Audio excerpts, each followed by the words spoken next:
जिंदा और पवित्र नाम में आप सभी को जय मसीह की। फिर से एक वीडियो के माध्यम से आप सभी से प्रभु के कलाम को बोलने के लिए, प्रचार करने के लिए प्रभु ने मुझे मौका दिया, इसलिए मैं प्रभु को बहुत बहुत धन्यवाद देता हूँ। और मैं आशा करता हूँ कि आप सब लोग आशीषित हैं, ब्लेस्ड हैं और प्रभु की छाया में, प्रभु के उस बलवंत हाथ के नीचे आप रह रहे हैं। इसलिए मैं प्रभु को बहुत बहुत धन्यवाद देता हूँ और मैं अपनी प्रार्थना में आप सभी को याद कर रहा हूँ, जितने मुझे सुनते हैं और सुनने वाले हैं, और उन सभी के लिए मैं प्रभु को धन्यवाद देता हूँ। प्रभु आप सभी को आशीष करें। जैसे कि हमने पिछले दिनों में हम बाइबल को पढ़ रहे हैं और हम न्यायियों की किताब तक पहुँच गए थे, और आज हम रूत की किताब को शुरू करेंगे। रूत की किताब को आज हम पढ़ेंगे, सीखेंगे, समझेंगे कि रूत की किताब में हमें क्या मिलता है। सिर्फ 4 अध्यायों में ख़त्म होने वाले ये रूत की किताब में बहुत ऐसी बातें हैं जो हमें नहीं पता है, जो हमें सीखनी चाहिए, जो समझनी चाहिए।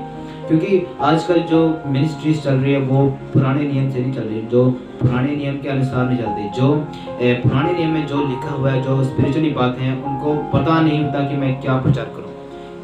इसीलिए वो क्या करते हैं, नए नियम से प्रचार करने की कोशिश करते हैं, नए नियम से प्रचार करने की कोशिश करते हैं। तो जो इजी वर्ड होते हैं, इजी जो शब्द होते हैं, इजी प्रचार होते हैं, वो ज़्यादा लोग करते हैं। तो पुराने नियम में बहुत लोग जो कम आकर प्रचार करते हैं, बहुत कम लोग आकर प्रचार करते हैं। तो ज़रूरत है पुराने नियम को भी पढ़ना, उसको सीखना, उसको समझना। तो मैं रेगुलरली जो क्या बोलते हैं, बाइबल की पूरी किताबों के बारे में आपको जो बता रहा हूँ, इतना डिटेल्ड नहीं बता रहा हूँ, फिर भी जितना हमें चाहिए उतना मैं बताने की पूरी कोशिश करता हूँ। तो बाइबल में ऐसे 2 लेडीज़ हैं जिनके नाम पर बाइबल में 2 किताबें लिखी गई हैं, जो लेडीज़ के नाम पर है। फर्स्ट ऑफ ऑल रूथ है, दूसरा है एस्थर। यानी कि रूथ और एस्थर ये दोनों लेडीज़ हैं और इनका जो स्थान है वो बाइबल में आया हुआ है, बाइबल की किताबों में इसका नाम आया हुआ है। दोनों को धन्य कहा गया है, और एस्थर के बारे में हम आगे आने वाले समय में पढ़ेंगे।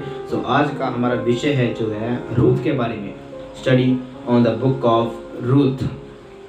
ओके, ये फर्स्ट ऑफ ऑल हमें ये देखना है कि ये 4 अध्यायों में ख़त्म हो जाता है, 4 अध्याय में ख़त्म हो जाता है। सबसे पहले देखेंगे रूथ कौन है।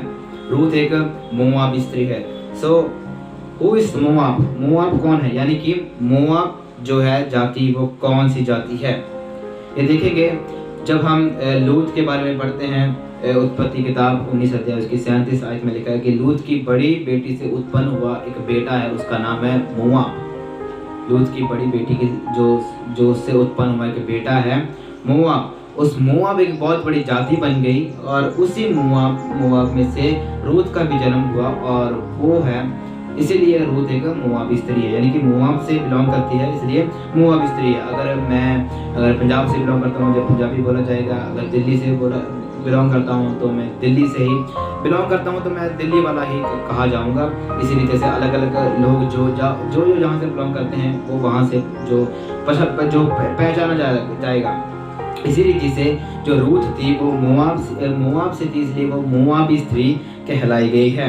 अगर हम रूथ की किताब पहला अध्याय और दूसरा अध्याय पहले अध्याय की पहली आयत और दूसरी आयत को अगर हम देखें तो वहाँ पर लिखा है, जिन दिनों में न्यायी लोग न्याय करते थे उन दिनों में देश में अकाल पड़ा। तब यहूदा के बेतलहम का एक पुरुष अपनी स्त्री और दोनों पुत्रों को संग लेकर मोआब के देश में परदेशी होकर रहने के लिए चला। मतलब क्या है, पहले आयत में ही हमें स्पष्ट में ये बताया गया कि जब न्यायी लोग न्याय कर रहे थे, यानी कि जो हम न्यायियों के बारे में हमने पढ़ा था, सीखा था, तो वो न्यायी लोग रूथ के समय में भी मौजूद थे। तो जब वो न्याय करते थे तब क्या हुआ, देश में अकाल पड़ा। देश में मतलब इज़राइल में अकाल पड़ा।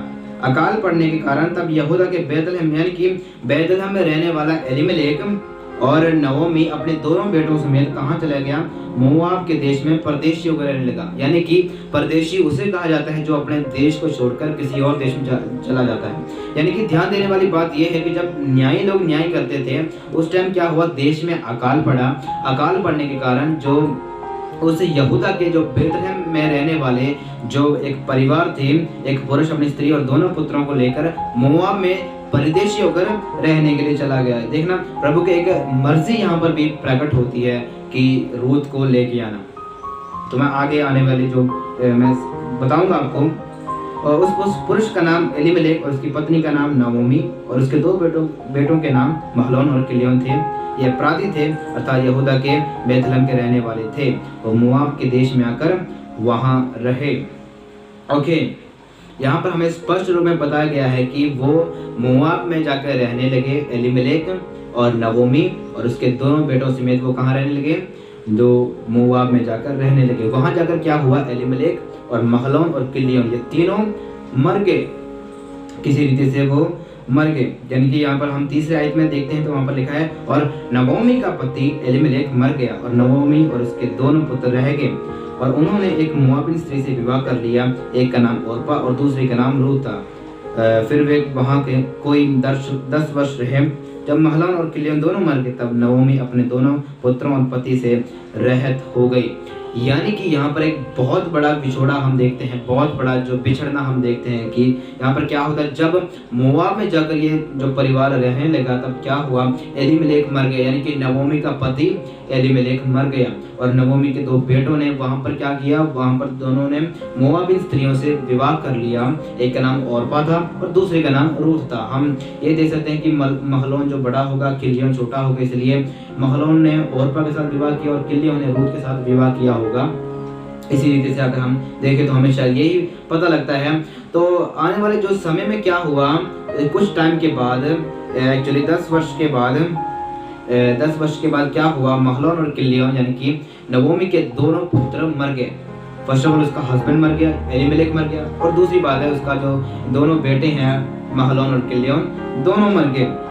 सो क्या हुआ, नवोमी सिर्फ बच गई और नवोमी की जो उन्होंने क्या लिखा है 5वें आयत में लिखा है महलोन और किलियोन दोनों मर गए। तब नवोमी अपने दोनों पुत्रों और पति से रहत हो गई। यानी कि बहुत बड़ा बिछड़ना हम यहाँ पर देखते हैं नवोमी का। और आगे हम अगर देखते हैं तो जो वहाँ पर हमें स्पष्ट रूप में हमें पता लगता है, अगर आप पढ़ना चाहते हो तो आप पढ़ सकते हो कि इसमें सभी उसी के बारे में लिखा। हम थीम एंड पर्पस में इसको देखेंगे। सबसे पहले हम देखते हैं कि author and name of the book, जो इसका लेखक कौन है। तो हम ये कह सकते हैं कि जो किताब को लिखने वाला रूथ नहीं है।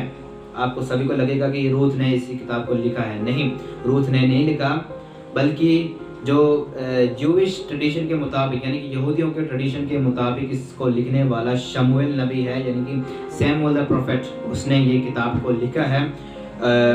और इस किताब का नाम इसलिए रूथ पड़ा क्योंकि इस किताब में ही रूथ के बारे में ही ज़्यादा बताया गया है, रूथ के बारे में ही हाईलाइट किया गया है, यानी कि रूथ की कहानी ही इस बुक में मौजूद है, इसीलिए उसका नाम रूथ करके इस बुक में ऊपर हाईलाइट करके आया गया। नहीं तो जैसे हमने पहले न्यायों की किताब में पढ़ा था, उसमें सिर्फ न्यायों के बारे में ही आया था, न्यायों के बारे में ही हमने पढ़ा था, इसलिए उस किताब का नाम न्यायों पड़ा। और इसी बुक में अगर हम अगली जो रूथ की किताब में पढ़ते तो इसमें हम रूथ के बारे में ही पढ़ते हैं, इसलिए इस किताब का नाम रूथ पड़ा। और रूथ कौन है, एक मोआबिन स्त्री है, यंग वुमन ऑफ मोआब, यानी कि मोआबिन स्त्री है। और दूसरा पॉइंट अगर हम देखें तो ये कौन है, great grand mother of king David, यानी कि दाऊद की पड़पड़ पोती है, सॉरी पड़पड़ दादी है, पड़पड़ दादी यानी कि बहुत ऊपर वाली दादी है। ये कौन, किसकी, दाऊद की, राजा दाऊद की, यानी कि राजा दाऊद रूथ के वंश में से, यानी कि रूथ और बोआज का जब विवाह हुआ उनसे निकले पुत्रों में से ही यिशै निकला, यिशै से दाऊद निकला। अगला पॉइंट है she is in the genealogical line of saviour, यानी कि मुक्तिदाता के लाइन में भी कौन है, रूथ है। मुक्तिदाता आया कैसे, रूथ के जरिए आया, यानी कि रूथ जब बोआज के साथ विवाह हुआ उसका, तब उससे निकले पुत्र में से राजा दाऊद निकला, राजा दाऊद के वंश में से कौन निकला, मुक्तिदाता मसीह यीशु निकला। अगर हम देखना चाहते हैं तो देख सकते हैं मत्ती की इंजील 1 अध्याय की 5 आयत में लिखा है। हमने जैसे देखा कि 2 books are in Bible name for women, यानी कि जो स्त्रियों के नाम में जो 2 बुक्स हमें बाइबल में मिलती हैं वो कौन सी हैं, रूथ और Esther. Okay, theme and purpose देखते हैं इसका। Naomi decided to move back to Israel and Ruth insisted on returning with her. They turned to a relative by the name of Boaz. यानी कि इसमें क्या लिखा है, नवोमी जब उसका पति और उसके दोनों पुत्र मर गए तो उन्होंने क्या किया कि जो उन्होंने डिसाइड किया कि मैं वापस इज़राइल में जाऊंगी, क्योंकि उधर क्या बोलते हैं मोआब में उसके उसके दो बेटे मर गए, उसका पति मर गया, वो अकेली रह गई, उसके साथ उसके पास जो बहुएं हैं, और उसको लेकर वो कहाँ चली गई, इज़राइल में बैक चली गई, यानी कि इज़राइल को वापस गई। अगर हम 7वें आयत में पढ़ें, पहले के 7वीं आयत में पढ़ें, वहाँ पर लिखा है, अंत वो अपने दोनों बहुओं समेत उस स्थान में जहाँ रहती थी निकली और उन्होंने यहूदा देश को लौट जाने का मार्ग लिया। यानी कि मतलब नवोमी अपने दोनों बहुओं को यानी कि ओर्फा और रूथ को लेकर कहाँ चली गई, मोआब को छोड़कर इज़राइल में वापस चली गई। और वो कहाँ जाकर रहने लगी, अपने एक रिलेटिव के घर में, जो नवोमी का एक रिलेटिव था, उसका नाम है बोअज। जो एक रिलेटिव था, नवोमी का एक रिश्तेदार था, उसके घर में जाकर जब नवोमी और उसकी दोनों बहुएं रहने लगी। अगर हम आगे जो आयतों में अगर हम पढ़ते हैं तो वहाँ पर हमें साफ हमें पता लग जाता है। और आगे हम पॉइंट में लेते हैं, इवेंचुअली रूथ मैरिड बोअज।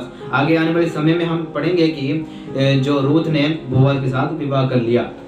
और आगे हम पॉइंट में देखते हैं तो Ruth is the story of loyalty, purity and love. यानी कि रूथ की कहानी वो है लॉयल्टी वाली, प्योरिटी वाली और प्यार वाली, यानी कि वफादारी वाली। और प्योरिटी मतलब एकदम साफ वाली कहानी है, और लव के बारे में यानी कि प्यार के बारे में, मतलब रूथ के अंदर वफादारी है, दूसरी उसमें साफ जो सफाई है, मतलब उसका मन साफ है, दिल साफ है, और तीसरी बात है कि उसमें प्यार है। तो ये 3 चीजें रूथ के बारे में दर्शाती हैं। रूथ की पूरी स्टोरी इसी 3 चीजों में ही घूम रही है। सो हम इन 3 चीजों में भी नहीं है। सो बेसिकली हमें ये मानना पड़ेगा कि हम ना लॉयल्टी हैं, और हम ना प्योर दिल वाले हैं, और ना हमारे अंदर प्यार है। सो इन 3 चीजों के बगैर हम रूथ कभी भी नहीं बन सकते। रूथ में बताऊंगा आगे मैं बताऊंगा कि रूथ कौन है। ओके, इसी से हम उसको कनेक्ट करेंगे। आगे पॉइंट में लिखा है, Ruth seems as a picture of positive and of faith obedience in the midst of apostasy and shows how such faith brings blessing. मतलब क्या है, रूथ मुश्किलों के समय में भी पॉजिटिव माइंड लेके घूमती है। यानी कि मुश्किलें जितनी मर्जी आए, परेशानी जितनी मर्जी आए, क्लेश जितनी मर्जी रूथ की जिंदगी में आए, रूथ को वो विषय नहीं है। रूथ की जिंदगी में अगर कोई भी मुश्किल है, उसको वो विषय नहीं कि मेरे जो मुश्किलें आ गई है मैं अब क्या करूं, उसको वो चिंता नहीं है, बल्कि वो एक पॉजिटिव माइंड लेकर घूमती है। यानी कि पॉजिटिव चार्ज अपने जो दिमाग में लेकर घूमती है। पॉजिटिव चार्ज लेने से क्या आता है, उसमें फेथ आया है, विश्वास आया, ओबीडियंस आया, यानी कि आज्ञाकारी वो बन गई है। तो वो हर एक मुश्किलों में कैसे जीना है उसको ये पता लग गया है, और उसको ये पता लग गया है कि विश्वास के साथ हम कैसे आशीषों को प्राप्त कर सकते हैं, विश्वास के द्वारा। सो रूथ बहुत ही एक क्या कहते हैं पॉजिटिव माइंड वाली थी, पॉजिटिव सोच वाली थी, क्योंकि मैंने जैसे आपको बताया कि जितनी भी मुश्किलें आए रूथ उसको पॉजिटिव लेकर ही चलती थी, पॉजिटिव माइंड से लेकर चलती थी। अगर आज की मसीही ज़िंदगी में अगर हम देखें तो मुसीबत आ जाए, अगर छोटी सी तंगी आ जाए तो हम क्या करते हैं, हम रौला पाते हैं, हम झगड़ा करने लगते हैं। हमारा जो पॉजिटिव माइंड है नेगेटिव में चेंज हो जाता है, जो हम खुद ही अपने पैरों पर कुल्हाड़ी मार रहे हैं। तो हमेशा क्या करना है, मुश्किलों के समय में भी, परेशानियों के समय में भी, अगर कोई तंगी आ जाए, कोई मुसीबत आ जाए, उसमें भी क्या करना, पॉजिटिव माइंड लेकर घूमना है, पॉजिटिव सोच सोचनी है, प्रभु पर विश्वास रखना चाहिए, ओबीडियंस रखनी चाहिए, प्रभु का आज्ञाकार हमें रहना चाहिए। और हमें इससे यही पता लगता है कि जो विश्वास है उसके द्वारा हम कैसे आशीषों को प्राप्त कर सकते हैं। ओके, ये था रूथ के बारे में थीम एंड पर्पस। आगे हम देखते हैं इसमें की पीपल्स आए हैं, यानी कि जो इसमें लोग आए हैं वो कौन है, रूथ है, नवोमी है और बोअज है। इन 3 जनों के बारे में भी हम जो किताब में हम पूरा पढ़ते हैं, या औरफा के बारे में, एलिमेलेक के बारे में, या महलोन और किलियन के बारे में हम इतना नहीं पढ़ते, बल्कि रूथ, नवोमी और बोअज के बारे में ही हम इसमें ज़्यादा सीखते हैं, समझते हैं। ओके, आगे हम देखते हैं Christ as seen in Ruth, यानी कि रूथ के किताब में मसीह का प्रकट होना, Christ as seen in Ruth. Okay, देखते हैं, in the Old Testament if a person or an estate were sold into a bondage they could be redeemed if certain requirements were met by what is called the kinsman redeemers. This redeemer is called in the Hebrew goel. मतलब क्या है अगर पुराने नियम में कोई चीज़ छुड़वानी है, कोई ज़मीन छुड़वानी है, उसके लिए क्या करना पड़ता था? सोना चांदी देना पड़ता था। मतलब कोई ना कोई चीज़ देकर उसका छुटकारा करना पड़ता था। कोई ना कोई छुटकारा जो क्या बोलते हैं, कोई ना कोई चीज़ देकर। अगर हम देखें तो यहाँ पर लिखा हुआ है कि रूथ जो है बोअज के खेतों में काम कर रही है। बोअज कौन है? बहुत ज़्यादा धनवान पुरुष था, बहुत ही ज़्यादा उसके पास पैसे थे। वो किसके वश में था? वो जो एलीमेलेक के कुटुंब में से था, यानी कि एलीमेलेक के परिवार में से था। और पुराने नियम में ऐसा होता था कि अगर कोई आपकी ज़मीन किसी के पास है, उसको छुड़वाना है, तो उसके लिए सोना या चांदी देकर, ज़्यादातर चांदी देते थे, चांदी देकर उसको क्या करते थे? छुटकारा किया जाता था उसका, सो उसको लिया जाता था। सो इसको जो हिब्रू वर्ड दिया गया है वो है गोयल। GOEL। गोयल मतलब क्या है? इसको छुड़ाने वाला कौन होना चाहिए? आपका बहुत ज़्यादा क्लोज रिलेटिव होना चाहिए, बहुत ही ज़्यादा क्लोज रिलेटिव होना चाहिए। मतलब क्या है? अगर मेरी ज़मीन किसी के हाथ में है, उसको छुड़ाना है, उसको मेरे पास चांदी नहीं है, अगर मेरे लिए कोई इसको छुड़वाने आ रहा है, तो वो कौन होना चाहिए? मेरा क्लोज रिलेटिव होना चाहिए, यानी कि वो गोयल होना चाहिए। हिब्रू वर्ड में गोयल होना चाहिए, वो मेरा क्लोज रिलेटिव होना चाहिए, ये मस्ट है। इसी रीति से ये जो this is a perfect illustration of saviour which is Christ, यानी कि हम जैसे लोगों को अपने साथ मिलाने के लिए, हम सभी को शैतान के हाथों से खरीद कर अपने पास लेके जाने के लिए, छुटकारा देने के लिए यीशु मसीह ने क्या किया? हमारे लिए कुर्बान हुए। मतलब क्या? अपना खून हमारे लिए प्रभु ने दिया। मतलब हम इससे ये पता लगा सकते हैं कि यीशु मसीह हमारे कितने क्लोज हैं, कितने क्लोज रिलेटिव है हमारे यीशु मसीह। क्योंकि पुराने नियम में ऐसे ही होता था कि गोयल जो है मीनिंग उसका है क्लोज रिलेटिव, यानी कि वो आपका बहुत ही करीबी रिश्तेदार होना चाहिए, बहुत करीबी। वो ही आपकी जमीन को छुड़वा सकता है, जिस तरह बोअज एलीमेलेक के कुटुंब में से था, क्योंकि वो बहुत क्लोज था, बहुत ही क्लोज रिलेटिव थे। इसी रीति से यीशु मसीह भी हमारे क्या है? क्लोज है, बहुत ही ज़्यादा क्लोज है, क्योंकि उन्होंने हमारे लिए जान दी है। हमें शैतान के हाथों से, उस पाप से, उस व्यवस्था से हमें प्रभु ने छुड़ाया है। आगे हम देखते हैं तो Goyal must be a blood relative. अब हम देखते हैं तो व्यवस्था विवरण 25 अध्याय उसकी 5 आयत, यूहन्ना की इंजील 1 अध्याय उसकी 14 आयत, रोमिया की पत्री 1 अध्याय उसकी 3 आयत, फिलिपियंस की पत्री 2 अध्याय उसकी 5 से लेकर 8 तक। तो इन बातों का विवरण हमें ये बताता है कि Goyal must be a blood relative, यानी कि यहाँ पर यीशु मसीह का विवरण बताया गया है। ओके, यहाँ पर यीशु मसीह का वर्णन दिया गया है। This verses denotes that the person who redeems will be able to pay the price of redemption. He will be willing to pay the price. यानी कि जो आपको छुटकारा देने वाला जो भी पर्सन आता है, उसके अंदर एक इच्छा होनी चाहिए, इच्छा होनी चाहिए कि मैं इसके जो दाम को मैं चुका पाऊंगा। उसके अंदर इच्छा होती है कि हाँ, मैं इसका दाम को मैंने चुकाना है। उसके अंदर एक विल होती है, एक इच्छा होती है। ओके,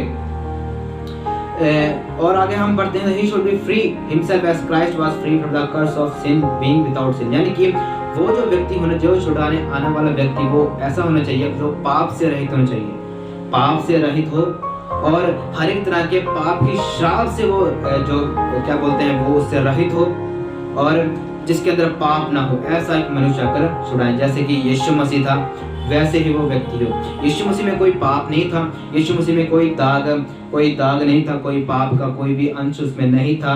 वो जरूर इंसान था, पर उसमें कोई भी पाप का कतरा नहीं था। उसकी तरफ कोई उंगली भी उठाकर नहीं कर सकता था कि वो कोई भी ऐसे नहीं बोल सकता था कि तुम पापी हो। सो यीशु मसीह बिना पाप के पैदा हुए, उसमें कोई पाप का नहीं खतरा था। इसी रीति से जो छुटकारा देने वाला कोई भी अगर व्यक्ति है, उसमें क्या होना चाहिए? उसमें कोई भी पाप नहीं होना चाहिए। और आगे हम देखते हैं क्राइस्ट एज पर्सन, यानी कि जो मसीह यीशु इन लोगों में जो प्रकट हुआ है, जो इस किताब में पूरी रीति से प्रकट हुआ है, जो 3 कैरेक्टर्स में जो हमने की पीपल्स पढ़े थे, उसमें ही यीशु मसीह प्रकट होता है। ओके, फर्स्ट ऑफ ऑल देखते हैं Ruth is seen as church.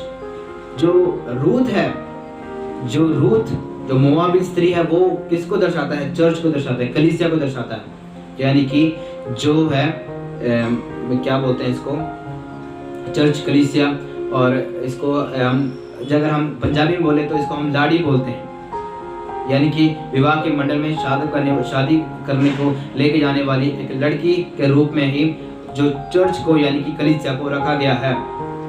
और Boaz is seen as Jesus Christ, जो लाड़ा है, दुल्हा है, दुल्हा is the correct word. Boaz को क्या रखा गया? बोअज को यीशु मसीह के जो रूप में दर्शाया गया, यानी कि रूथ के साथ विवाह करने वाला यीशु मसीह, रूथ के साथ विवाह करने वाला बोअज आने वाले समय में क्या होगा?